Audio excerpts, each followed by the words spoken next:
Hello friends, आप सभी का पुनः स्वागत है आपके इस YouTube platform home science classes with Mohini ma'am में। आज की क्लास में बहुत बेहतरीन क्लास लेकर आई हूँ उन बच्चों के लिए जो एलटी ग्रेड पेपर 1 की तैयारी भी कर रहे हैं। भाई अपना सब्जेक्ट तो आप पढ़ ही रहे होंगे, लेकिन बात आती है मैंने बहुत जगह नोटिस किया कि वो आपको पेपर 1 के नाम पर आपको ज्योग्राफी 1-2 घंटे अलग पढ़ा रहे हैं, हिस्ट्री अलग पढ़ा रहे हैं और समय मात्र मतलब आपके पास 1-1.5 महीने का बचा है। अब 1-1.5 महीने में आप history, geography, environment, science, economy सारा अलग अलग पढ़ेंगे और फिर अपना सब्जेक्ट जो कि आपको 80 से 85% पढ़ना है, ठीक है। और ये तो मात्र आपको 15 से 20% ही आपके आएगा एग्ज़ाम में, मतलब खाली पासिंग है ये आपका, ठीक है। तो इसके लिए अगर आप सारे सब्जेक्ट आप गिनोगे तो 12-13 सब्जेक्ट बन रहे हैं जाके, और 12-13 घंटे अगर आप यही पढ़ते रहोगे तो आप अपना सब्जेक्ट कब पढ़ोगे। तो मैंने एक ऐसी क्लास प्लान की है यहाँ पर जिसमें आपके सारे हमने 30 क्वेश्चन, जो कि आयोग भी 30 क्वेश्चन लाएगा,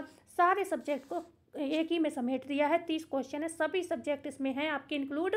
और मान लो किसी दिन मान लो सब्जेक्ट ज़्यादा है, आयोग भी यही करेगा, कोई ना कोई सब्जेक्ट ऐसा करेगा स्किप जिसका एक भी क्वेश्चन नहीं होगा। तो जैसे मान लो कभी कभी ऐसा मान लो 30 क्वेश्चन आते हैं, तो 30 क्वेश्चन में 1-2 सब्जेक्ट मान लो आज, जैसे आज मैं कंप्यूटर के क्वेश्चन नहीं डाल पाई, तो कल का कंप्यूटर का क्वेश्चन भी आपको इसमें मिलेगा। और अब मैं कोशिश करूँगी भले ही 3-3 क्वेश्चन रखूँ सारे सब्जेक्ट के, मैं सभी के रखूँगी, क्योंकि इसमें आज मैंने ये गलती कर दी कि मैंने 5-5 क्वेश्चन ज्योग्राफी और हिस्ट्री के डाल दिए, इसलिए 10 क्वेश्चन तो इसी के हो गए। लेकिन एक बार बताओ, हिस्ट्री का पोर्शन और ज्योग्राफी का पोर्शन पूछा भी जाता है, कई क्षेत्र में पूछा जाता है, चाहे कृषि के मामले में ले लो, चाहे उद्योग के मामले में ले लो, तो ज्योग्राफी के ही ये पार्ट हो जाते हैं, तो ये काफ़ी पूछे भी जाते हैं, तो क्वेश्चन आते भी इसी के ज़्यादा हैं, लेकिन हम सबको इंक्लूड करते हुए इसमें चलेंगे। तो ये वीडियो बहुत ही काम की रहने वाली है। वीडियो को प्लीज़ सब्सक्राइब करें, प्लीज़ शेयर करें मित्रों के लिए, जिससे सभी की तैयारी अच्छे से हो पाए, क्योंकि वैसे भी फाइट आपकी अपने सब्जेक्ट में होनी है, ओवरऑल होनी नहीं है, ठीक है। चलो स्टार्ट करते हैं। क्लास कैसी लगी बताना ना भूलिएगा। तो पहला ही प्रश्न आप देख पा रहे हैं, दिया है निम्नलिखित कथनों में से कौन से भारत के बारे में सही है। सही उत्तर के चयन हेतु अधोलिखित कूट का प्रयोग करना है। प्रश्न 1 का ऑप्शन 1 है भारत विश्व का कूट ये रहा। भारत विश्व का 5वां बड़ा देश है, खुद सोचो। ये स्थलमंडल के कुल क्षेत्रफल का 2.4% भाग अधिकृत किए हुए है। समूचा भारत के उष्णकटिबंध में स्थित है। आप खुद ध्यान से सुनिए, पढ़िए इसको। चौथा ऑप्शन है 82.5 डिग्री पूर्वी देशांतर का उपयोग भारतीय मानक समय को निर्धारित करने के लिए किया जाता है। तो आप ये पढ़ेंगे तो आप खुद समझ रहे होंगे, भारत का विश्व में 5वां नहीं बल्कि 7वां स्थान है, ठीक है, 7वां स्थान है। अगर आपसे हम मोटे तौर पर हम आपको सिर्फ रिकॉल कराएंगे, यहाँ पर मैं लिखूंगी ज़्यादा नहीं, आपको बस रिवीजन कराना है। सबसे पहले आपका रूस आ जाता है, उसके बाद आपका कनाडा आ जाता है, फिर आपका अमेरिका आ जाता है, शॉर्ट में लिख रही हूँ मैं, कनाडा, अमेरिका, फिर आ जाता है आपका चीन, ये क्रम है, क्रम आपसे पूछा जाता है। फिर ब्राज़ील आ जाता है आपका, और ब्राज़ील के बाद ऑस्ट्रेलिया, और फिर हमारा भारत देश महान, ठीक है। तो ये आपका जो है क्रम है। 7 राज्य हैं, 7 देश क्षेत्रफल की दृष्टि से हमारे जो है अगर बात करें, मतलब सबसे पहले नंबर पे कौन आता है, रूस, जिसका क्षेत्रफल सबसे ज़्यादा है, फिर कनाडा, उसका क्षेत्रफल सेकेंड स्थान पे आता है, फिर अमेरिका, फिर चीन, फिर ब्राज़ील, फिर ऑस्ट्रेलिया छठे नंबर पे है क्षेत्रफल के मामले में। और क्षेत्रफल के मामले में ये कितने, छठे नंबर पे है, और भारत 7वें नंबर पे है, जिसका अगर आप बात करेंगे तो ये 2.4% जो है भाग अधिकृत किए हुए हैं, ठीक है। तो ये 7वां बड़ा देश है, 7वां क्षेत्रफल की दृष्टि में 7वां बड़ा देश है, ये बात बिल्कुल सही है। और उसके साथ ही ये क्षेत्र स्थल मंडल के कुल क्षेत्रफल का 2.4% भाग को अधिकृत किए हुए है, ये भी बात बिल्कुल सही है। ये सारे क्वेश्चन एक ही टॉपिक से निकल रहे हैं, ठीक है, क्षेत्रफल के टॉपिक से। और हमारे भारत का कुल क्षेत्रफल कितना है, तो 32,87,263 किलोमीटर, ठीक है, 263 वर्ग किलोमीटर, ओके, 32,87,263 वर्ग किलोमीटर, जिसका अगर प्रतिशत में पूछे तो 2.4% आएगा। और आपके क्षेत्रफल में राज्यों की संख्या के आधार, देश की संख्या के आधार पर पूछे तो 7वें नंबर पे हमारा देश स्थित नज़र आएगा आपको, ठीक है ना। अगर बात करते हैं यहाँ पर, ये तो हमारा ऑप्शन जो है गलत हो गया है ना, गलत हो गया, पर हमने पहला जब आपको समझाया तो दूसरे का आंसर उसी में निकल गया, 2.4%, ये सही हो गया। मतलब यहाँ पर अगर हम बताएं आपको तो डी ऑप्शन सही है। डी ऑप्शन कौन सा सही है, ये वाला डी ऑप्शन, एक सेकेंड, 2 और 4, ठीक है, 2 और 4 सही है, क्योंकि 82.5 पूर्वी देशांतर का उपयोग भारतीय मानक समय को निर्धारित करने के लिए किया जाता है। ये बात भी जो है बिल्कुल आपकी सही है, ठीक है ना, ये बात भी बिल्कुल सही है, ओके। तो और दूसरा, समूचा भारत का उष्णकटिबंध में स्थित है, तो समूचा भारत उष्णकटिबंध में नहीं स्थित है, आपका मात्र 23.5, ठीक है, 23 डिग्री 30 मिनट, ठीक है। उत्तरी एवं दक्षिणी अक्षांशों के मध्य स्थित है, पूरा नहीं है, समूचा, यहाँ पर समूचा लिखा, समूचा नहीं स्थित है, मात्र इतना स्थित है। ठीक है, 23.5 डिग्री 30 मिनट उत्तरी एवं दक्षिणी अक्षांशों के मध्य ये स्थित है। ठीक है, समझ गए आप। तो यहाँ पर आपका 2 और 4 ऑप्शन जो है बिल्कुल सही हो जाता है। चलो, अगर एक मोटा सा क्वेश्चन आपसे हम मोटे मोटे तौर पे कुछ चीज़ें बताएंगे, तो जो है ज़्यादा समय नहीं खींचेंगे। भारत अगर पूछा जाए कहाँ अवस्थित है, तो ये एशिया महाद्वीप में अवस्थित है। सीधे मतलब जैसे ऑप्शन के हिसाब से क्वेश्चन आंसर आपको देने पड़ेंगे। अगर आपसे ऑप्शन में ये चीज़ मिले तो आप एशिया महाद्वीप कहेंगे। और अगर पूछा जाए कैसा देश है, तो ये दक्षिण एशियाई देश है। ठीक है, भारत कैसा देश है, तो दक्षिण एशियाई देश है। ये ऑप्शन आपको देखने पड़ेंगे, उस हिसाब से आंसर देने पड़ेंगे। अगर ये नहीं है तो ये दक्षिण एशियाई देश है, मतलब पूछा जाए किस उसमें पड़ता है, तो एशिया में आता है। ठीक है, दक्षिण एशिया के दक्षिण भाग में आता है। ठीक है ना, तो दक्षिण एशियाई देश है और एशिया महाद्वीप में ये स्थित है। महाद्वीप पूछा जाए तो एशिया होगा। ठीक है ना, ओके। और भाग का लगभग कैसा है ये, तो इसकी आकृति कैसी है पूछी जाए भारत की, तो ये चतुष्कोणीय आकृति है, चतुष्कोणीय। ठीक है, चतुष्कोणीय, 4 कोण है भारत का। जब आप नक्शा देखेंगे तो आपको ये आकृति चतुष्कोणीय नजर आएगी। ठीक है ना, और हिंद महासागर के पूछा जाए किस भाग में अवस्थित है, तो हिंद महासागर के उत्तर भाग में अवस्थित है। हिंद महासागर के उत्तर भाग में भारत अवस्थित है। आई होप इतना आपके लिए पहले क्वेश्चन के लिए बहुत मैंने बता दिया, नहीं बहुत लंबी क्लास हो जाएगी। क्षेत्रफल की दृष्टि से भारत का विश्व के देशों में कौन सा स्थान है, 5वां, 6वां, 7वां, 8वां, हम सभी जानते हैं, अभी हमने बताया 7वां स्थान जो है यहाँ पर बिल्कुल सही हो जाएगा। ठीक है, 7वां स्थान जो है आपका यहाँ पर बिल्कुल सही हो जाएगा। ठीक है, सी ऑप्शन जो है आपका बिल्कुल यहाँ पर सही होने वाला है, 7वां स्थान यहाँ पर माना जाएगा। ठीक है, अगर आप बात करते हैं अक्षांशीय विस्तार की दृष्टिकोण से पूछा जाए भारत, अक्षांशीय विस्तार की दृष्टिकोण से भारत जो है कहाँ स्थित है, तो उत्तरी गोलार्ध में, उत्तरी गोलार्ध में अक्षांशीय विस्तार की दृष्टि से। ठीक है ना, और देशांतरीय विस्तार पूछा जाए, ठीक है, देशांतरीय विस्तार पूछा जाए, देशांतरीय विस्तार पूछा जाए तो भारत पूर्वी गोलार्ध में स्थित है। ठीक है, तो देशांतरीय में पूर्वी गोलार्ध और अक्षांशीय में उत्तरी गोलार्ध। आ से आ में आपको ऊ की फीलिंग आएगी, तो अक्षांशीय विस्तार पूछा जाए तो उत्तरी गोलार्ध में भारत स्थित है, देशांतरीय पूछा जाए तो पूर्वी गोलार्ध। ठीक है, तो आई होप आपको क्लास समझ अगर आ रही है तो प्लीज़ वीडियो को लाइक करें और कमेंट में ज़रूर बताइएगा, क्योंकि ये पहली वीडियो है मेरी। मैं आपका अगर यहाँ पर दिल जीत पाती हूँ तो मतलब ये है कि मेरा एक मोटिवेशन बना रहेगा कि ठीक है बच्चों को समझ आ रहा है, तो आगे भी काम करने की इच्छा बनी रहेगी। भारत का क्षेत्रफल संसार के क्षेत्रफल का 2.4% है, परंतु इसकी संपूर्ण मानव जाति का 16% जनसंख्या है, संपूर्ण मानव जाति का 70% जनसंख्या है, संपूर्ण मानव जाति का 18% जनसंख्या है, या संपूर्ण मानव जाति का 28% जनसंख्या है। तो 2.4% है, ये तो आपको पता ही चल गया कि भारत का क्षेत्रफल जो है संसार के क्षेत्रफल का 2.4% है। ठीक है, 32,87,263 वर्ग किलोमीटर है, और वैसे 7वां स्थान है भारत का। लेकिन यहाँ पर आपसे पूछा जा रहा है कि संपूर्ण मानव जाति का परसेंट आपको यहाँ पर जो है ये बताना है। तो यहाँ जो राइट आंसर आपका हो जाएगा, संपूर्ण मानव जाति का जनसंख्या जो है 17% यहाँ पर निवास करती है। और ये डाटा आपके 2011 की जनगणना के अनुसार मैं बता रही हूँ। 2011 की जो आपकी जनगणना हुई थी, तो उसमें 17.5 जो है 17.5 जो विश्व की हमारी संपूर्ण भारत की जो जनसंख्या है विश्व के मुकाबले 17.5% भाग जो है पर निवास करती है। लेकिन बात यहाँ पर ये थी कि ऑप्शन वैसे 17.5 है, लेकिन यहाँ पर ऑप्शन में 17% है, तो इसलिए हमने इसको बी आंसर जो है सबसे सटीक आंसर यहाँ पर माना जाएगा। ठीक है, ओके। तो बढ़ते हैं आगे, क्वेश्चन नंबर 4 पर आ जाते हैं। भारतवर्ष में लगभग कितने गांव हैं, क्या 5 लाख गांव हैं, 8 लाख गांव हैं, 6,30,000 गांव हैं, या इनमें से कोई नहीं। तो भारत यहाँ पर जो आंसर तो है वो आपका डी ऑप्शन से ही हो जाएगा, डी ऑप्शन से ही हो जाएगा, इनमें से कोई नहीं। क्यों नहीं, क्यों इनमें से कोई नहीं, क्योंकि ये भी अगर आंकड़ा हम दें आपको तो 2011 की जनगणना के अनुसार ही देंगे। 2011 की जो जनगणना है वो ये कहती है हमारे देश भारत में जो गांव की संख्या है 6 लाख, ठीक है, 6,40,000, ठीक है, 6,40,932 है। ठीक है, 932 है, ठीक है, 932 है, ओके। तो 6,40,932 हमारे देश की जो है जनसंख्या है, तो इनमें से कोई नहीं ऑप्शन सही होगा, क्योंकि बहुत अंतर हो गया। ठीक है, आगे हम बात करते हैं क्वेश्चन नंबर 5 की। निम्नलिखित जोड़ों में से कौन सा जोड़ा सही नहीं है। भारत का कुल क्षेत्रफल 3.28 मिलियन वर्ग किलोमीटर है। भारत का अक्षांशीय विस्तार 8 डिग्री 4 मिनट उत्तर से 37 डिग्री 6 मिनट उत्तर है, या भारत का रेखांशीय विस्तार 68 डिग्री 7 मिनट पूर्व से 97 डिग्री 25 मिनट पूर्व तक है या भारत में राज्यों की संख्या 26 है। तो इनमें से कौन सा जोड़ा सही नहीं है? आपने अगर हमारी एक्सप्लेनेशन अब तक पढ़ी होगी, सुनी होगी ध्यान से, तो आपके आंसर सही हो गए होंगे। जैसे कि यहाँ पर डी ऑप्शन जो है आपका बिल्कुल सही है। हमने आपको स्टार्टिंग में ही बता दिया था कि 28 राज्य हैं और कितने हैं, 28 राज्य हैं और शायद नहीं बताए हैं, 28 राज्य हैं और 8 केंद्र शासित प्रदेश मतलब यूनियन टेरिटरी हैं।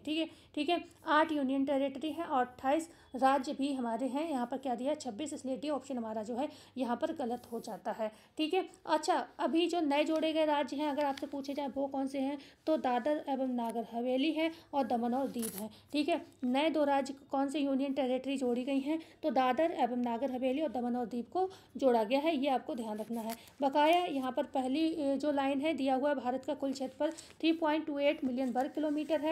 तो भारत का भौगोलिक क्षेत्रफल अगर आपसे पूछा जाए तो बिल्कुल सही है, 3.28 मिलियन वर्ग किलोमीटर है, ये बात बिल्कुल सही है।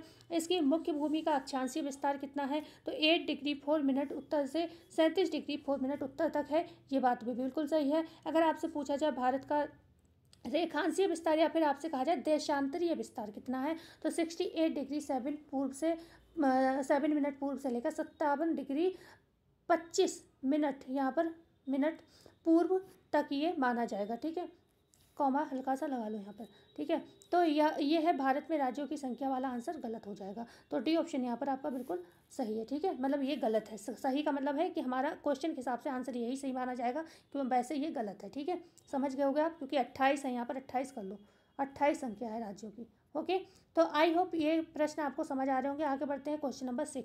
अब हम आ गए हिस्ट्री पर। देखा ज्योग्राफी हमने कंप्लीट किया 5 क्वेश्चन, अब हम आ गए हिस्ट्री पर। कोपेनहेगन संग्रहालय की सामग्री से पाषाण, कांस्य और लौह युग का विभाजन किया था। किसने किया था ये बताना है। क्या थॉमसन ने किया था, लुबाक ने किया था, टेलर ने किया था, चाइल्ड ने किया था। अच्छा, यहाँ पर प्रश्न में थोड़ा सा मुझे एरर लग रहा है, क्योंकि यहाँ पर होना चाहिए था त्रियुगीन विभाजन। ठीक है, त्रियुगीन विभाजन की बात हो रही है, किसने किया था त्रियुगीन। क्यों त्रियुगीन, क्योंकि पाषाण दिया एक सेकेंड, एक नंबर पे पाषाण, दूसरे पे कांस्य और तीसरे पे आपके लौह युग दिया हुआ है, तो 3 युगीन हो गया ना। तो यहाँ पर यह प्रश्न होना चाहिए था, कोपेनहेगन संग्रहालय की सामग्री से पाषाण, कांस्य और लौह युग भी नहीं है, ये युग का विभाजन, युग का त्रियुगीन विभाजन किसने किया है, तो थॉमसन ने किया है, लुबाक ने किया है, टेलर ने किया है या फिर चाइल्ड ने किया है। तो ये किया है, पूरा नाम है इनका क्रिश्चियन जर्गेशन थॉमसन। ए ऑप्शन जो है सही होगा। क्रिश्चियन, ध्यान से सुनिएगा, क्रिश्चियन जर्गेसन थॉमसन, ये ध्यान रखना, हो सकता है कभी पूरा नाम दे दिया जाए और आप कंफ्यूज हो जाएं। ठीक है, तो ये बात आती है कि जो कौन सी रिपोर्ट के अनुसार, तो 1818 और 1820 की आयोग की रिपोर्ट के अनुसार इन्होंने क्या करा, सामग्री के आधार पर पाषाण, कांस्य और लौह युग का त्रियुगीन विभाजन किया था। ठीक है ना, कौन सी रिपोर्ट के अनुसार, 1818 और 1820 की रिपोर्ट के अनुसार। ठीक है, और ये किसकी थी, ये जो रिपोर्ट थी किसकी थी, तो डेनमार्क के कोपेनहेगन संग्रहालय की थी। ठीक है, तो आगे अगर हम बात करते हैं यहाँ पर ये दिया कब इन्होंने थॉमसन ने, तो ये 1836 में दिया था। ठीक है, त्रियुगीन विभाजन अगर पूछा जाए थॉमसन ने कब करा था वर्गीकरण इसका, तो 1836 में इसका वर्गीकरण करके पूरा संग्रहालय की वस्तुओं का विवरण इन्होंने प्रकाशित किया था। जो भी संग्रहालय की वस्तुएं थी उनका पूरा विवरण 1836 में इन्होंने पहले इसका वर्गीकरण किया और फिर उसको प्रकाशित किया। ठीक है, तो आगे बढ़ते हैं। जो आपको अच्छा यहाँ पर एक ऑप्शन दिख रहा होगा लुबाक, कोई बताएगा लुबाक कौन है, किसी को पता है लुबाक कौन है, कमेंट में आप लोग जरूर बताइएगा। आगे बढ़ते हैं क्वेश्चन नंबर 7। उत्खनन प्रमाणों के अनुसार पशुपालन का प्रारंभ हुआ था निचले पूर्व पाषाण काल में, मध्य पूर्व पाषाण काल में, ऊपरी एवं पाषाण काल में या फिर मध्य पाषाण काल में। तो उत्खनन प्रमाणों के अनुसार अगर बात करते हैं पशुपालन का जो प्रारंभ हुआ था वो हुआ था आपके मध्य पाषाण काल में, मतलब डी ऑप्शन आपका बिल्कुल यहाँ पर सही हो जाएगा। ठीक है ना, मध्य पाषाण काल के अंतिम चरण में जो है पशुपालन के साक्ष्य प्राप्त होते हैं, वो भी मतलब कब, मध्य पाषाण काल के अंतिम चरण में पशुपालन के साक्ष्य जो है यहाँ पर प्राप्त होने लगते हैं। और जो कि अगर बात करते हैं भारत में आदमगढ़, ठीक है, कहाँ कहाँ प्राप्त हुए, जो आपका आदमगढ़, होशंगाबाद मध्य प्रदेश में। ठीक है, आदमगढ़, होशंगाबाद, ठीक है, होशंगाबाद मध्य प्रदेश से। ठीक है, बाद मध्य प्रदेश से। ठीक है, एंड अगर हम बात करते हैं जो आपका बागोर है ना, बागोर भीलवाड़ा राजस्थान में। ठीक है, बागोर भीलवाड़ा राजस्थान से। ठीक है, भीलवाड़ा राजस्थान, ये दोनों कहाँ हैं, राजस्थान में है। और जो ऊपर वाले हैं आदमगढ़ होशंगाबाद, ये कहाँ पे है, ये मध्य प्रदेश में है। यहाँ से आपके मध्यपाषाण काल के अंतिम चरण में जो है आपको पशुपालन के साक्ष्य जो है प्राप्त होने लगे थे। प्रश्न 8 है, मक्का कहाँ है? सीरिया में है, ईरान में है, इराक में है, सऊदी अरब में है। तो हम सभी जानते हैं मक्का जो है आपके सऊदी अरब में, ठीक है। मक्का कहाँ है? सऊदी अरब में। कुछ क्वेश्चन इजी भी आते हैं, कुछ क्वेश्चन डिफिकल्ट भी आते हैं, ठीक है। अच्छा, एक प्रश्न ऐसे ही पूछ लेती हूँ, पैगंबर हजरत का जन्म कब हुआ था? पैगंबर, क्योंकि ये मुस्लिम कालीन से आ रहा है प्रश्न आपके, तो मध्यकालीन इतिहास से, तो आप इसके विषय में भी थोड़ा बहुत तो पढ़ना ही पड़ेगा। तो पैगंबर हजरत का जन्म कब हुआ था पूछा जाए तो पैगंबर हजरत, वैसे मुश्किल ही है पूछा जाएगा, 570 ईसा पूर्व में हुआ था, ठीक है। ईसा पूर्व में हुआ था, ठीक है। आगे बढ़ते हैं। क्वेश्चन है आपका 9, हिंद भारत की जनता, मतलब हिंद जो कि हिंद की जनता के संदर्भ में हिंदू शब्द का प्रथम बार प्रयोग किसने किया था? यूनानियों ने किया था, रोमन ने किया था, चीनियों ने किया था, या फिर अरबों ने किया था? तो ये किया था अरबों ने, ठीक है। किसने किया था? अरबों ने किया था ये प्रयोग, ठीक है। ऋग्वेद में उल्लिखित भरत कबीले के नाम पर क्या था? इस देश का नाम भारत पड़ा। तो कबीला पूछा जाए कौन सा था? भरत, ठीक है। भरत किसके पुत्र थे? कोई बताएगा? शकुंतला, और बताइए शकुंतला के पति का नाम क्या था? ठीक है। तो ये जो भरत जो है ये कबीले का नाम था, और इसी के नाम पर हमारे देश का नाम पड़ा भारत। और ये कहाँ पे मतलब उल्लिखित है? ऋग्वेद, जो हमारा सबसे प्राचीन वेद है। ऋग्वेद, यजुर्वेद, सामवेद और अथर्ववेद, 4 हमारे सबसे प्राचीन वेद हैं, जिसमें ऋग्वेद में ये चीज़ लिखी हुई है, ठीक है। अच्छा, बात बता रहे, शकुंतला के जो पति का नाम था दुष्यंत, ठीक है। दुष्यंत, ठीक है, दुष्यंत के पुत्र थे ये। बात आती है कि नाम पूछे जाते हैं भारत के, तो यूनानी ने क्या कहा था हमारे देश को? यूनानी ने इंडिया कहा था, ठीक है। यूनानियों ने क्या कहा था? इंडिया कहा था। ईरानियों ने क्या कहा था? हिंदुस्तान कहा था। हिंदुस्तान किसने कहा था? ईरानी ने। ईरानी ने क्या कहा था? हिंदुस्तान कहा था। हिंदुस्तान, ईरानी ने हिंदुस्तान कहा, यूनानी ने इंडिया कहा। एंड अपने ये तो पता ही चल गया किसने कहा, मतलब अरबों ने क्या कहा? अरबों ने हिंदू कहा, ठीक है, हिंदू कहा। ओके, तो ये आपके कुछ प्रश्न ऐसे पूछे जाते हैं। आगे बात करते हैं क्वेश्चन नंबर 10 की, भारत का पहला मुस्लिम आक्रमण किस वर्ष हुआ था? 647, 1041, 1013, सॉरी 712 या फिर 711 में। तो यहाँ पर जो ऑप्शन है आपका कौन सा होगा? 712 वाला सही होगा। सी ऑप्शन जो है बिल्कुल सही होगा। 712 में सबसे पहले जो था हमारे देश में पहला आक्रमण हुआ था, किसने किया था? मोहम्मद बिन कासिम ने, ठीक है। मोहम्मद बिन कासिम ने सबसे पहला आक्रमण हुआ था, मोहम्मद बिन कासिम ने किया था, मोहम्मद बिन कासिम द्वारा। और कब हुआ था? 712 में ये जो है आक्रमण आपको देखने को मिला होगा। आगे बात करते हैं, ठीक है। और ये कहाँ का आक्रमणकारी था? अरब देश का ही था, अरब देश का नाम था, अरब देश का था। और बात करते हैं इसी के नेतृत्व में ये जो सबसे पहला आक्रमण कराया गया था। बात करते हैं क्वेश्चन नंबर 11 की, निम्न में से कौन गजनी वंश का संस्थापक था? अल्पतगीन, मोहम्मद, सुबक्तगीन या फिर इस्माइल? तो यहाँ पर राइट आंसर होगा अल्पतगीन, ठीक है। अल्पतगीन जो है आपका इनमें से गजनी वंश का संस्थापक जो है माना जाता है, मतलब माना क्या जाता था, है ही, ठीक है ना।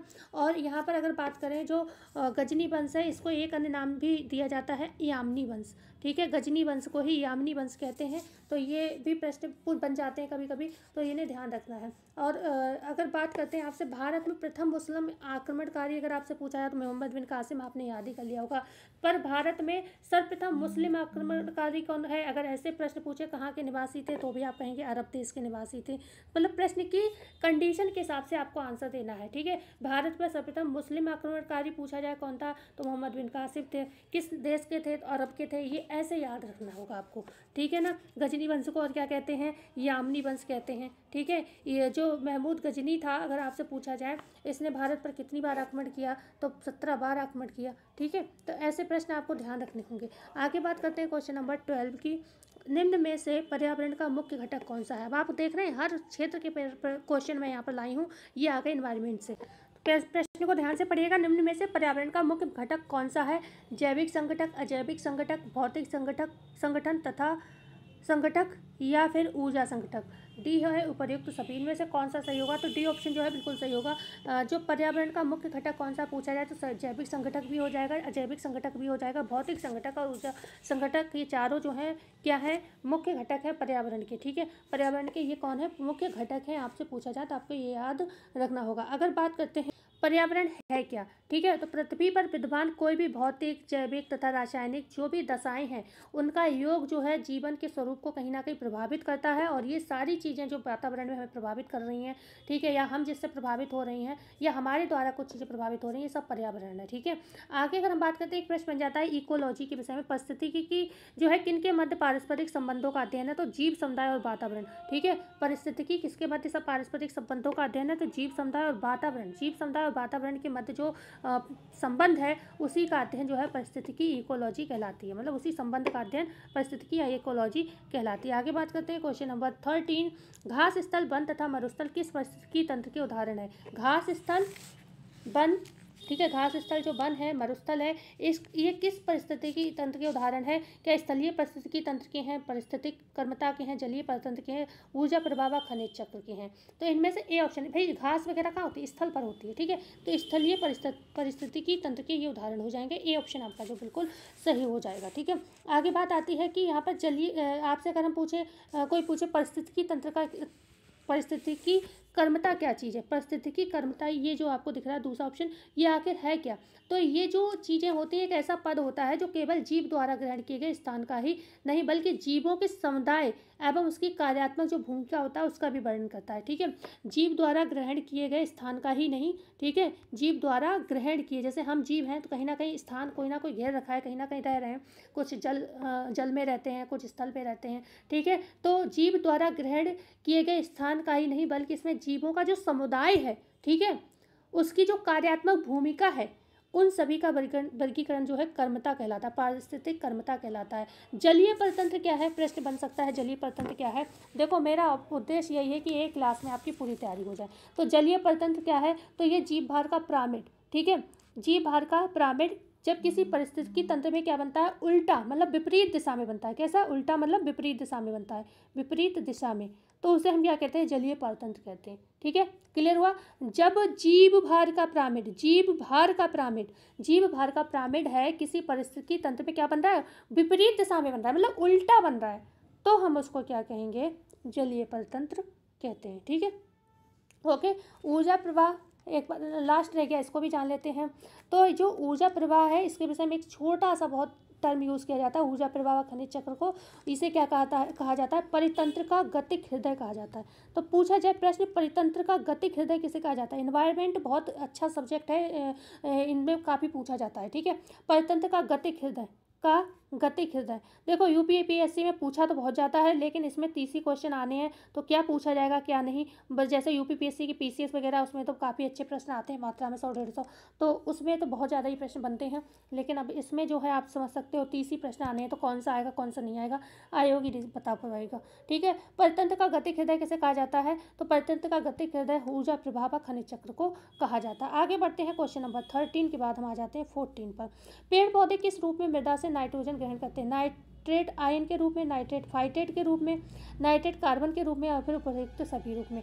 तो पेड़ पौधे किस रूप में मृदा में जो नाइट्रोजन होती है उसको ग्रहण करते हैं, तो नाइट्रेट आयन के रूप में करते हैं, इसे सीधे सीधे याद रखो। आगे बढ़ते हैं, क्वेश्चन नंबर है 15, विश्व का प्रथम रामसर स्थल किसे घोषित किया गया है, चिल्का झील उड़ीसा को, ठीक है, कोबोर्ग प्रायद्वीप 1947 को, या फिर केवलादेव राजस्थान का, या फिर उपयुक्त सभी को। तो विश्व का प्रथम रामसर स्थल की बात करें कब किसे घोषित किया गया है, तो ये किया गया है कोबोर्ग प्रायद्वीप को, ठीक है, कोबोर्ग प्रायद्वीप 1947 का। जो आपका चिल्का झील उड़ीसा में है या फिर केवलादेव राजस्थान में है, ये दोनों ही भारत के प्रथम रामसर स्थल घोषित किए गए थे, दोनों ही प्रथम हैं, भारत में घोषित किए गए थे। लेकिन अगर आपसे यहाँ पर विश्व का पूछ रहे हैं, यहाँ पे भारत का नहीं पूछ रहे हैं, तो कोबोर्ग प्रायद्वीप होगा, आपका बी ऑप्शन सही होगा।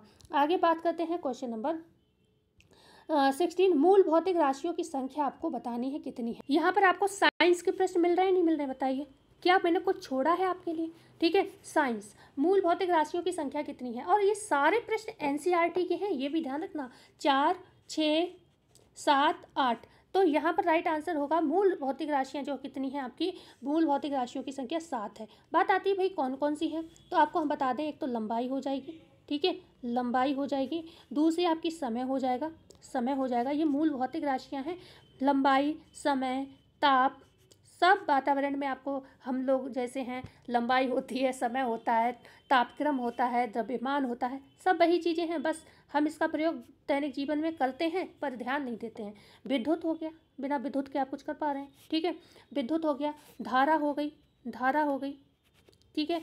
ज्योति तीव्रता हो गई, ज्योति तीव्रता, ज्योति तीव्रता, ज्योति तीव्रता हो गई। और पदार्थ की मात्रा हो गई। ये हो गए 7, ठीक है, पदार्थ की मात्रा, ठीक है, पदार्थ की मात्रा। ये 7 मूल भौतिक राशियाँ आपकी हैं। आगे बढ़ते हैं, क्वेश्चन है आपका 17। ज्योति तीव्रता का मात्रक क्या है? पारसेक है, कैंडला है, बार है, या फिर जूल है? तो ज्योति तीव्रता का मानक अगर पूछा जाए तो क्या होगा? कैंडला होगा। बी ऑप्शन जो है सही होगा।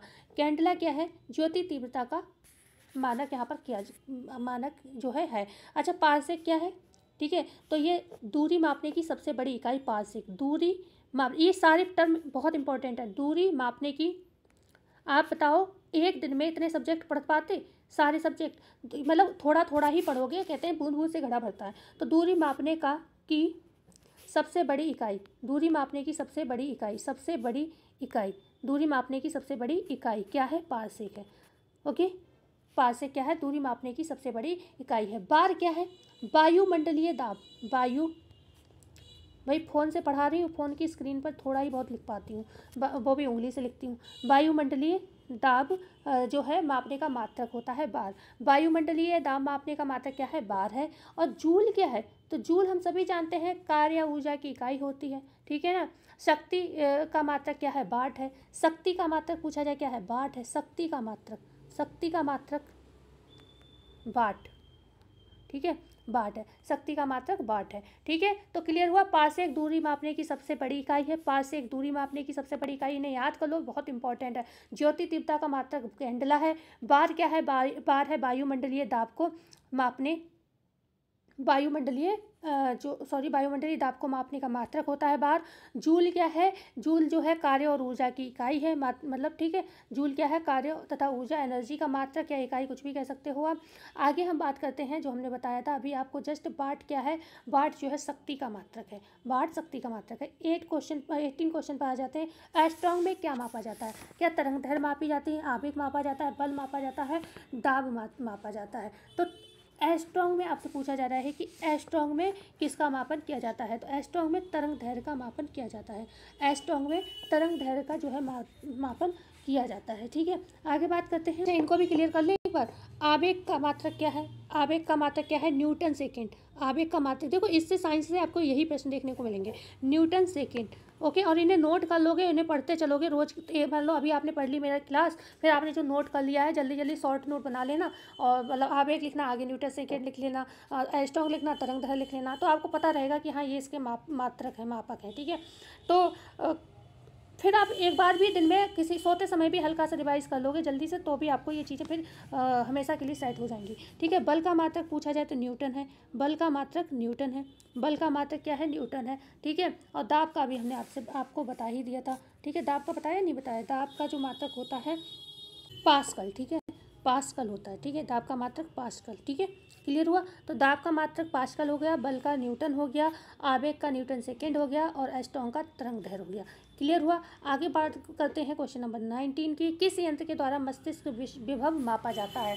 इलेक्ट्रोइंसेफेलोग्राफ के द्वारा, मैनोमीटर के द्वारा, रेडियम के द्वारा, या फिर बात करते हैं कैरोटोमीटर के द्वारा। तो अब हम बात यहाँ पर जो करेंगे तो सभी की करेंगे, शॉर्ट में पढ़ाकर जाने का काम ही नहीं है। किस यंत्र के द्वारा मस्तिष्क विभव मापा जाता है? तो इलेक्ट्रोइंसेफेलोग्राम के द्वारा। ये सही, तो आपको वैसे भी आंसर शायद मेरे हिसाब से पता ही चल गया होगा। लेकिन बात आती है मैनोमीटर क्या है। अगर पूछा जाए मैनोमीटर का उपयोग क्यों करते हैं, तो गैसों का दाब मापने में, गैसों का दाब मैनोमीटर से मापते हैं। गैसों का दाब, दाब किससे मापते हैं? मैनोमीटर से। गैसों का दाब मैनोमीटर से मापा जाता है। अगर हम बात करते हैं कैरोटोमीटर क्या चीज़ है, कैरोटोमीटर क्या चीज़ है, तो यहाँ पर तो ये सोने की शुद्धता मापता है, सोने की शुद्धता। कैरोटोमीटर सोने की शुद्धता को मापता है, शुद्धता, ठीक है, सोने की शुद्धता को कैरोटोमीटर मापता है। और रेडियन क्या चीज़ है? रेडियन, रेडियन है यहाँ पर। रेडियन क्या है? तो ये कोणीय विस्थापन का मापन है। कोणीय, अभी हमने बताया भारत कैसा चतुष्कोणीय है, ठीक है, तो कोणीय विस्थापन का मात्रक है, विस्थापन का मात्रक है, ठीक है। क्लियर हुआ? तो आगे बढ़ते हैं, क्वेश्चन नंबर है आपका 20। विटीकल्चर द्वारा क्या उत्पादित किया जाता है, ऐसे प्रश्न बनते हैं। विटीकल्चर द्वारा क्या उत्पादित, रेशम, अंगूर, केचुआ, शहतूत। तो रेशम जो है सॉरी अंगूर विटीकल्चर द्वारा, रेशम सेरीकल्चर द्वारा, सेरीकल्चर द्वारा, ठीक है, और केचुआ बॉर्मी कल्चर द्वारा, ठीक है, केचुआ बॉर्मी कल्चर द्वारा, और शहतूत मोरी कल्चर द्वारा, ठीक है, मोरी कल्चर द्वारा, ठीक है। तो ये याद रखना। आगे बढ़ते हैं। क्वेश्चन है आपका 21, जंतु विज्ञान के जनक किसे कहा जाता है, थियोफ्रेस्टस को, एंटोनी वॉन ल्यूवेनहॉक को, अरस्तू को, या फिर लुई पाश्चर को। जंतु विज्ञान, यहाँ बायो से कुछ प्रश्न है, साइंस के प्रश्न चल रहे हैं तो ये बायो से है। तो ये रहेंगे आपके अरस्तू महोदय, ठीक है, अरिस्टोटले भी कहते हैं कभी कभी इनको। अरस्तू को जो है हम जंतु विज्ञान के जनक के नाम से जानते हैं। अगर हम बात करते हैं थियोफ्रेस्टस कौन है, तो थियोफ्रेस्टस जो है वनस्पति विज्ञान के जनक है, वनस्पति विज्ञान के जनक हैं। एंटोनी वॉन ल्यूवेनहॉक कौन है, तो सूक्ष्म जीव, और इन्होंने कई सारी खोजें भी की। सूक्ष्म जीव विज्ञान के जनक हैं, ये सूक्ष्म जीव विज्ञान के जनक हैं। और लुई पाश्चर को हम सभी जानते हैं जीवाणु विज्ञान का पिता कहा जाता है, ठीक है, इन्हीं ने पाश्चुरीकरण भी दिया था। लुई पाश्चर जीवाणु विज्ञान का पिता कहा जाता है। प्रतिरक्षा विज्ञान का पिता किसे कहते हैं, तो इम्यूनोलॉजी के father of immunology Edward Jenner को कहा जाता है, ठीक है। विलियम हार्वे को रुधिर प्रसंचरण का पिता कहा जाता है। कोशिका विज्ञान की खोज किसने की, रॉबर्ट हुक ने, ठीक है। साइटोलॉजी किसने दिया, रॉबर्ट हुक ने। तो ये बहुत सारे प्रश्न जो है आपसे, कॉल लैंड स्टीनर ने किसकी खोज की, रुधिर वर्ग की खोज की। तो ग्रेगर जॉन मेडल ने अनुवांशिकी की खोज की। तो ये सब चीज़ें होती हैं। आधुनिक अनुवांशिकी पूछा जाए या फिर आनुवांशिकी पूछा जाए, दोनों ही आंसर ग्रेगर जॉन मेडल ही होगा। तो इस तरीके से ये प्रश्न बनते हैं आपके। क्वेश्चन है यहाँ पर 22, अर्थशास्त्र का जनक किसे कहा जाता है, जॉन मैनार्ड किंग्स को, एडम स्मिथ को, कार्ल मार्क्स को, या फिर अमर्त्य सेन को। तो कार्ल मार्क्स का जो अर्थशास्त्र का जनक है वो एडम स्मिथ को कहा जाता है। अच्छा, भारत में कौन है, विष्णुगुप्त कहो, कौटिल्य कहो, और क्या कहते हैं इनको, चाणक्य, ठीक है। ये अर्थशास्त्र इन्होंने लिखी थी। और मौर्यकालीन जो राजनीतिक दशा थी उसका वर्णन इन्होंने किया था। अर्थशास्त्र हालांकि धन का विज्ञान कहा जाता है, लेकिन आप सभी जानते हो इसमें राजनीतिक विषय जो हमारे चाणक्य ने लिखा था, ठीक है। आगे बात करते हैं। क्वेश्चन है 23, भारतीय संविधान की 7वीं अनुसूची में अनुच्छेद 246 के अंतर्गत जनगणना किस सूची का विषय होगा, राज्य सूची का, संवर्ती सूची का, संघ सूची का, या फिर उपर्युक्त सभी का। तो ये होगा संघ सूची का विषय, सी ऑप्शन जो है सही होगा। भारतीय संविधान की 7वीं अनुसूची में अनुच्छेद कौन सा, 246 के अंतर्गत जो जनगणना की सूची का विषय रखा गया है, ये रखा गया है संघ सूची का विषय है, ठीक है। राज्य सूची जिसमें राज्य सिर्फ कानून बना सकती है। संवर्ती सूची जो है जिसमें आपके मतलब राज्य और संघ दोनों ही कानून बना सकते हैं, ठीक है। आगे बात करते हैं। क्वेश्चन है आपका 24, जनगणना 2011 के अनुसार भारत का कुल जनसंख्या घनत्व कितना है, 380 व्यक्ति वर्ग किलोमीटर। जनगणना 2011 के अनुसार भारत का कुल जनसंख्या घनत्व आपसे पूछा जा रहा है, ठीक है। 380 व्यक्ति वर्ग किलोमीटर, 382 व्यक्ति वर्ग किलोमीटर, 384 व्यक्ति वर्ग किलोमीटर, या फिर 386 व्यक्ति वर्ग किलोमीटर। ये प्रश्न बहुत इंपॉर्टेंट रहेंगे जनगणना से। तो यहाँ पर 382 व्यक्ति जो है वर्ग किलोमीटर आंसर जो है यहाँ पर बिल्कुल सही जो है रहने वाला है, ठीक है।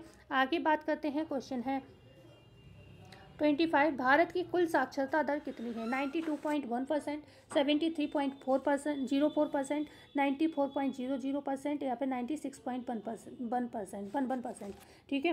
तो यहाँ पर भारत की आपसे कुल साक्षरता जो भारत की कुल साक्षरता दर है वो पूछी जा रही है। तो भारत की कुल साक्षरता दर है 73.04%, ठीक है। 73.04% भारत की कुल साक्षरता दर जो है यहाँ पर रहने वाली है, और मतलब है। और अगर बात करते हैं 92.1% की, तो ये केरल, ठीक है, सबसे ज़्यादा कहाँ का है, केरल की ये साक्षरता दर है महिला के मामले में, ठीक। तो ये केरल की महिला साक्षरता दर है, ठीक है। केरल की महिला साक्षरता दर कितनी है? 92.1%, क्योंकि सबसे ज़्यादा यहीं पर। न्यूनतम साक्षरता दर वाला राज्य कौन सा है? वो बिहार है। सबसे न्यूनतम साक्षरता दर कहाँ की है? बिहार की है। अब हालांकि सही हो जाएगा अब जब होगी जनगणना, लेकिन ये पुराना है। न्यूनतम साक्षरता वाला राज्य कौन सा है? तो ये अभी के आंकड़े जो 11 की जनगणना हम लोग पढ़ रहे हैं उसके हिसाब से बिहार है। ठीक है, उसके हिसाब से क्या होगा? बिहार हो जाएगा। ओके, आगे हम बात करते हैं। यहाँ पर जो एक ऑप्शन देखा है 94.0% वाला, 0% वाला या 94% भी बोल सकते हैं इसको, सबसे अधिक साक्षर राज्य है इसके हिसाब से केरल। ठीक है, 94 के हिसाब से केरल जो है सबसे अधिक साक्षर राज्य है। केरल सबसे अधिक साक्षर राज्य है, जिसमें महिला साक्षरता दर 92.1% है। ठीक है, और अगर हम बात करते हैं 96 पॉइंट यहाँ पर जो दिया है 11%, 96.11% की अगर हम बात करते हैं तो यह होगा आपका, एक सेकेंड, 96.11% की ही तो अभी हमने बात की थी। एक सेकेंड, ये पुरुष के लिए। ठीक है, 96 वाला जो है केरल का ही, लेकिन यहाँ पर पुरुष साक्षरता दर की बात की है। तो 96 पॉइंट जो आपका 11% है, ये किसके लिए? ये पुरुष साक्षरता के लिए है। ये मतलब इतनी जो परसेंट है किसकी? पुरुष का है। ठीक है ना, 96.11% साक्षरता दर केरल में किसकी है? पुरुष की है। समझ में आया? पुरुष की है। और 92.1% केरल में महिला की है, क्योंकि महिला ज़्यादा साक्षर है केरल की। ठीक है, क्लियर हुआ? अब आपको समझ में आ गया होगा। लेकिन कुल साक्षरता दर पूछी जाए भारत की तो 73.0% है, 04% है। 73.04% किसकी है? भारत की कुल साक्षरता दर है। कंफ्यूज मत होना प्लीज़। ठीक है, 92 केवल महिला की है साक्षरता दर, 94 जो है 94 है। अगर बात करें किसकी है 94 वाली, तो 94 जो है ये है आपकी सबसे अधिक साक्षर राज्य की। ठीक है, केरल की। ठीक है, टोटल पूछी जाए केरल की कितनी है तो टोटल है 94। ओके, महिला की कितनी? 92, और 96 पुरुष की है। ऐसे आप याद रखेंगे। टोटल केरल की कितनी मानी जाएगी? 94% है साक्षरता दर, और पुरुष की कितनी है? 96 है, और महिला की कितनी है केरल की? ओवरऑल भाई पुरुष है ज़्यादा यहाँ पर साक्षर, लेकिन ओवरऑल भारत में देखा जाए तो महिला ज़्यादा साक्षर है केरल की, क्योंकि और किसी राज्य में इतना साक्षरता दर महिला का नहीं है। ठीक है, आई होप तो कंफ्यूज मत होना, बस थोड़ा मेरे बात को ध्यान से सुन लेना। क्वेश्चन है 26, अंतर्राष्ट्रीय गरीबी उन्मूलन दिवस कब मनाया जाता है? 17 अक्टूबर, 22 मार्च, 5 जून या 1 मई को? तो 17 अक्टूबर को जो है राष्ट्रीय गरीबी उन्मूलन दिवस मनाया जाता है। 22 मार्च को जल दिवस, ठीक है। 5 जून को पर्यावरण दिवस, विश्व पर्यावरण दिवस। ठीक है, पर्यावरण दिवस विश्व लगा देना। 1 मई को मजदूर दिवस है ना, मजदूर दिवस मनाया जाता है ना 1 मई को, बताना कमेंट में, वैसे यही है। ठीक है, आगे हम बात करते हैं। क्वेश्चन है आपका 27, जलवायु परिवर्तन प्रदर्शन सूचकांक में भारत की रैंक आपको बतानी है। क्या है? 5 है, 8 है, 10 है, या फिर 15 है?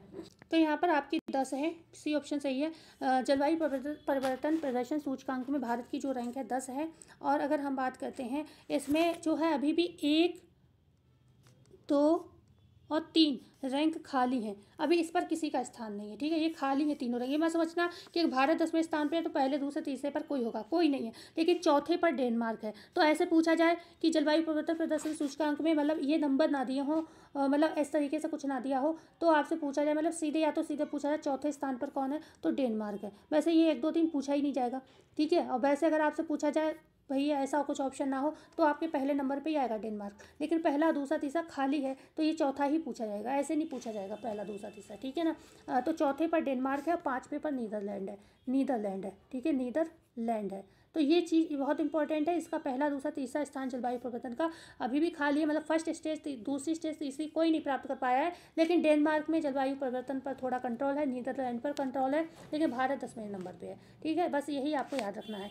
ये करंट के भी क्वेश्चन है। ठीक है, ये अभी 5 क्वेश्चन करंट के मिलेंगे। क्वेश्चन है 28, करंट के 5 क्वेश्चन ही मैं लाऊंगी, इसलिए लाऊंगी क्योंकि करंट इंपॉर्टेंट रहेगा।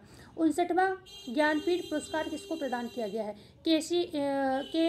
श्री वेणुगोपाल को, विनोद कुमार शुक्ल को, प्रोफेसर उमाकांत लाल को, राष्ट्रपति द्रौपदी मुर्मू को। तो ये जो है आपके विनोद कुमार शुक्ल को। ठीक है, विनोद कुमार शुक्ल को जो है 59वां ज्ञानपीठ पुरस्कार जो है दिया गया है। ठीक है, ओके, आगे बात करते हैं। एक चीज़ और अगर पूछा जाए कहाँ के निवासी हैं तो ये छत्तीसगढ़ के निवासी हैं। ठीक है, ये छत्तीसगढ़ के निवासी हैं, छत्तीसगढ़ के। ठीक है, छत्तीसगढ़ के ये निवासी हैं और ये 12वें नंबर के लेखक हैं, ज्ञानपीठ पुरस्कार प्राप्त करने वाले। पूछ रहे हैं किस नंबर के लेखक हैं, तो 12वें नंबर के ये लेखक हैं। और अगर बात करते हैं किस भाषा के लिए इन्हें मिला, तो हिंदी भाषा के लिए ही मिला है। भाषा कौन सी रहेगी, हिंदी भाषा, ठीक है। ओके, ज्ञानपीठ पुरस्कार किसको प्रदान किया गया है, विनोद कुमार शुक्ल को जो है प्रदान किया। अच्छा, केसी वेणुगोपाल कौन है, अगर आपसे पूछा जाए तो ये लोक लेखा समिति के अध्यक्ष हैं, ठीक है। लोक लेखा, ये प्रश्न बनता है, लोक लेखा समिति के अध्यक्ष कौन है, लेखा समिति के अध्यक्ष कौन है, तो केसी वेणुगोपाल, ठीक है। समिति के अध्यक्ष केसी वेणुगोपाल लोक लेखा समिति के कौन है, अध्यक्ष हैं। प्रोफेसर उमा कांजी लाल ये कौन है, तो ये आपकी हैं इग्नू की, ठीक है, इग्नू से संबंधित हैं ये। और द्रौपदी मुर्मू कौन है, देश की प्रथम नागरिक हैं या फिर राष्ट्रपति हैं, ठीक है। हमारे देश की प्रथम नागरिक इस समय राष्ट्रपति द्रौपदी मुर्मू हैं, ठीक है। आगे बात करते हैं क्वेश्चन नंबर 29 की। ग्लोबल इनोवेशन इंडेक्स 2025 में भारत का स्थान कौन सा है, 30 है, 35 है, 38 है, या फिर यहाँ पर आंसर होगा 40 है। तो ग्लोबल इनोवेशन इंडेक्स 2025 में भारत का स्थान, आंसर होगा यहाँ पर राइट आंसर 38 होगा, ठीक है। 38 ग्लोबल इनोवेशन इंडेक्स। ओके, आगे अगर हम बात करते हैं इसको जारी कौन करता है, इसका प्रकाशन कौन करता है, तो WIPO करता है, मतलब WIPO करता है, वर्ल्ड इंटेलेक्चुअल प्रॉपर्टी ऑर्गेनाइजेशन द्वारा ये प्रकाशित किया जाता है। और पहले जो अगर हम बात करें भारत का स्थान कौन सा था, 46वां था, जो कि अब सड़क के कितने पे आ गया है, ग्लोबल इनोवेशन इंडेक्स में 38, मतलब हमारे देश में भी इनोवेशन हो रहा है, धीरे धीरे देश आगे बढ़ रहा है, ठीक है। बात आती है कि भाई इसमें ये पूछा जाता है कि पहला स्थान किसको मिला है, ठीक है, पहला स्थान किसको मिला है, तो फर्स्ट रैंक मिली है स्विट्ज़रलैंड को, स्विट्ज़रलैंड होगा, ठीक है, स्विट्ज़रलैंड को मिला है, ठीक है। आगे हम बात करते हैं सेकंड नंबर, फर्स्ट किसे मिला है, स्विट्ज़रलैंड को। सेकंड की बात करते हैं, सेकंड मिला है स्वीडन को, इनोवेशन में स्वीडन को। और थर्ड जो है भाई यही 3 पूछे जाते हैं, 2 या 3, तो थर्ड मिला है यूनाइटेड स्टेट ऑफ अमेरिका को, मतलब अमेरिका को मिला है, ठीक है, अमेरिका को मिला है। तो क्लियर हुआ। ग्लोबल इनोवेशन इंडेक्स में भारत का 38वां स्थान है, पहले कितना था, 46वां स्थान था, कितने नंबर खिसक गया, तो 8वें नंबर पे खिसक गया, ठीक है। और पहला स्विट्जरलैंड, सेकंड स्वीडन, और जो थर्ड है अमेरिका को, यूनाइटेड स्टेट ऑफ अमेरिका को मिला है। ओके, यहाँ पर मैंने एक प्रश्न आपसे भी मतलब था 59वां के, ये वाला जो प्रश्न था, इसमें जो प्रोफेसर उमा कांजी लाल ये कौन है, तो इनका ध्यान रखना, ये पहली जो है इग्नू की कौन है, ये पहली चांसलर है, ठीक है, पहली कुलपति है, महिला कुलपति है, मतलब पहली, ठीक है। अभी तक इग्नू की कोई भी महिला कुलपति नहीं बनी थी, ये पहली महिला कुलपति बनी प्रोफेसर उमा कांजी लाल। तो 28 हो गया, 29 हो गया, 30 पे हम आ जाते हैं।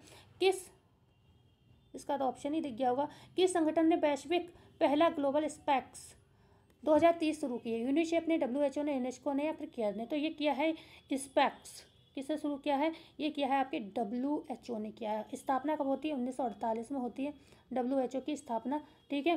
तो 1948 स्थापना होती है, लेकिन स्पैक्स, ग्लोबल स्पैक्स की जो शुरुआत की है, तो ये जो है इसका उद्देश्य क्या है, तो उद्देश्य है इसकी नेत्र देखभाल सेवाओं को सभी के लिए सुलभ और किफ़ायती बनाना। कब तक, 2023 तक, 30 तक के लिए था, ठीक है ना। तो ध्यान रखना इसको। आगे बात क्या करना, 30 क्वेश्चन हो गए पूरे, है ना। तो आज की क्लास यहीं तक रही। समय बेशक आपका ज़्यादा लगा होगा इस क्लास में, लेकिन एक चीज़ ध्यान रखेंगे, आप देखेंगे जब एक क्लास, मान लो ज्योग्राफी की 1 घंटे की देंगे, हर सब्जेक्ट की, मतलब आप 1 घंटे क्लास देखेंगे, तब आप बताओ कितना समय देंगे। और इसमें मैंने फुल एक्सप्लेनेशन की भी बात की है, तो मेरे हिसाब से ऐसी क्लास आप देखेंगे तो आपकी तैयारी काफ़ी अच्छी हो जाएगी। तो मिलते हैं कल नई वीडियो में। जाते जाते एक ही रिक्वेस्ट रहेगा, वीडियो को लाइक करिएगा, चैनल को शेयर एंड सब्सक्राइब जरूर करिएगा। मिलते हैं कल, धन्यवाद।